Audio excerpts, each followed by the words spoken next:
But you have to realize that you can't take yourself so seriously in this. You really can't.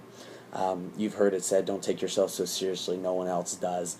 That really is how the ministry is a lot of times. Now you need to have confidence in yourself, and sometimes you're going to need to build yourself up because nobody else will.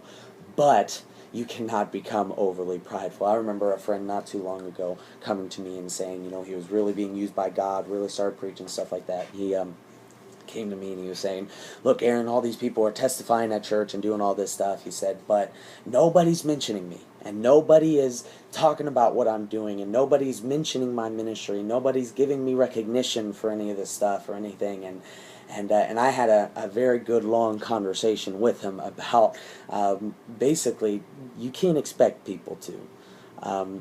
People do not, most people now, some people are good spirited, some people are great, but most people are not going to give anybody else recognition.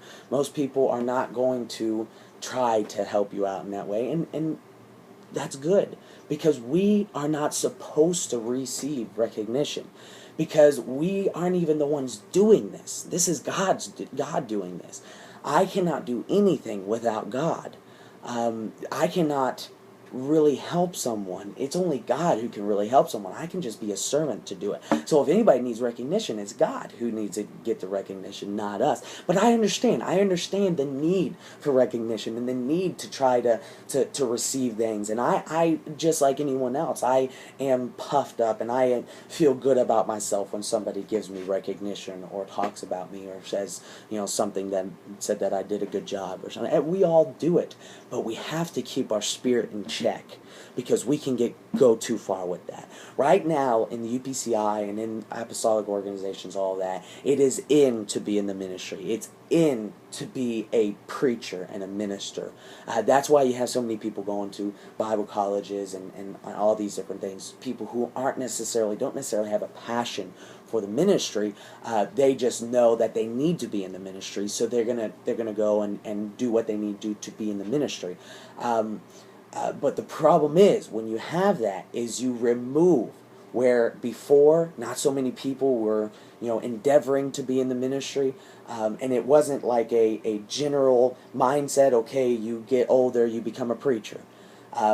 But people in the past, they grew a level of respect for the ministry, and when they came into the ministry, it was, this is me doing what God wants me to do.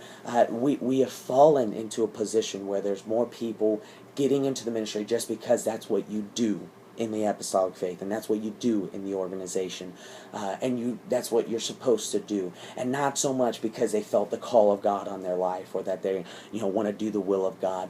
And the problem is that when you get into this for recognition and for yourself and for just because this is what you do when you're into this, you start to desire this for yourself and desire recognition. And if you're desiring recognition, you're in the wrong business.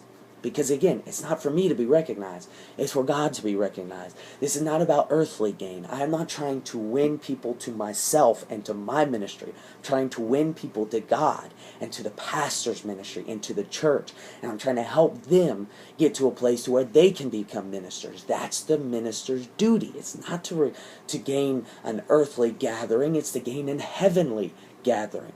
So it is important for the young minister to rethink, and I challenge you right now as you're watching this video to begin to rethink your personal standards. Rethink your personal standards. You have to protect yourself from the disease of pride. For whatever, by any means, you have to protect yourself from the disease of pride. The minister should have way more standards than everybody else in the congregation. Everyone else. You should have way more standards, because you're going to be fought the worst, the devil's going to attack you the worst, and you're going to have to fight pride more than anyone else in the entire congregation. So the young minister has to have personal convictions. Now, this means you need to have personal convictions that go beyond the standards your pastor preaches on. I'm just going to tell you, the young minister, the minister in general, needs to have more standards than the congregation has standards. You have to. You have to, absolutely, because you have to protect yourself. And I'm going to talk about more of standards as far as dealing with, the opposite sex and all of that in later videos. But what I have to ask is what are your clothes saying about the kind of spirit you have? What is your attitude saying about the kind of spirit you have? This is why standards is so important, because you have to reflect a humble spirit. I have seen people lose respect and people not being able to preach elsewhere, and I've lost respect for people because I sense this a sense of pride, and not that they did anything majorly prideful, but I could sense it through the way that they carried themselves, the way that they dressed, the way that they acted, and people will lose respect for you because of this spirit. You need to check yourself. You need to ask yourself, how can I dress humbly, but also still elegant? When I was first getting into the ministry, I dressed in all plain clothes. It was my burden to dress with absolutely no style at all, because this was what I dealt with, and this was my problem, was pride. So I had to go to the extreme. Now, as I grew in the ministry, I slowly began to venture out and become to wear ties that I like, and shirts that I liked, and suits that I like, and shoes that I like, and all that, without it becoming a problem for me, and without it becoming a sin for me, and for me to puff my own self up and to fall in love with my own reflection.